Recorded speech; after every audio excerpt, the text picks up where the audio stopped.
नूरपुर का वजारत आला से मुस्ताफ़ी होने का ऐलान। ट्वीट में लिखा कि वज़ीर आला की पोजीशन बानी की अमानत थी।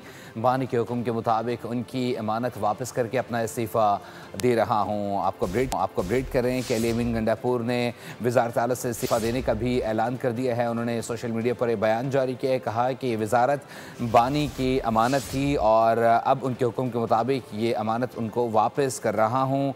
इस्तीफ़ा देने का ऐलान कर दिया है अली अमीन गंडापुर ने। उन्होंने कहा है कि बाकायदा तौर पर ये जो पोजीशन है ये अमानत थी बानी पीटीआई की और उनके हुक्म के मुताबिक ये अब अमानत उनको वापस कर रहा हूँ। मैं वज़ीर आला के अहदे से इस्तीफ़ा दे रहा हूँ। अली अमीन गंडापुर का वज़ारत आला से मुस्ताफ़ी होने का ऐलान। ट्वीट में लिखा कि वज़ीर आला की पोजीशन बानी की अमानत थी, उन्हीं के हुक्म के मुताबिक अब ये अमानत वापस कर रहा हूँ। जबकि इससे पहले अली अमीन गंडापुर को वज़ीर आला खैबर पख्तूनख्वा के अहदे से हटाने का फैसला सामने आया था। बताया जाता है कि तोशाखाना 2 केस के दौरान जो बानी पीटीआई हैं उनकी जानिब से अहकाम जारी किए गए। इसी पर मज़ीद तफसीलात जान लेते हैं नुमाइंदा बोल न्यूज़ मोहम्मद आलीजा से। आलीजा बताइएगा।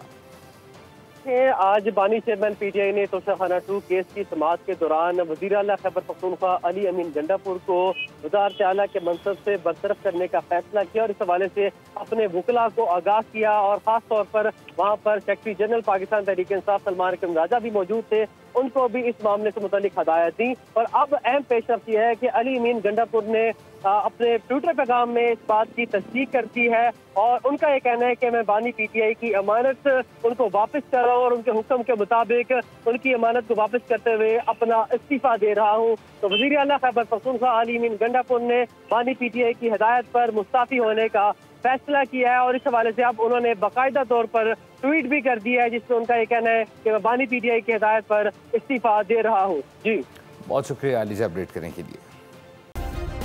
सब्सक्राइब करें और बेल दबाएं ताकि कोई खबर रह न जाए।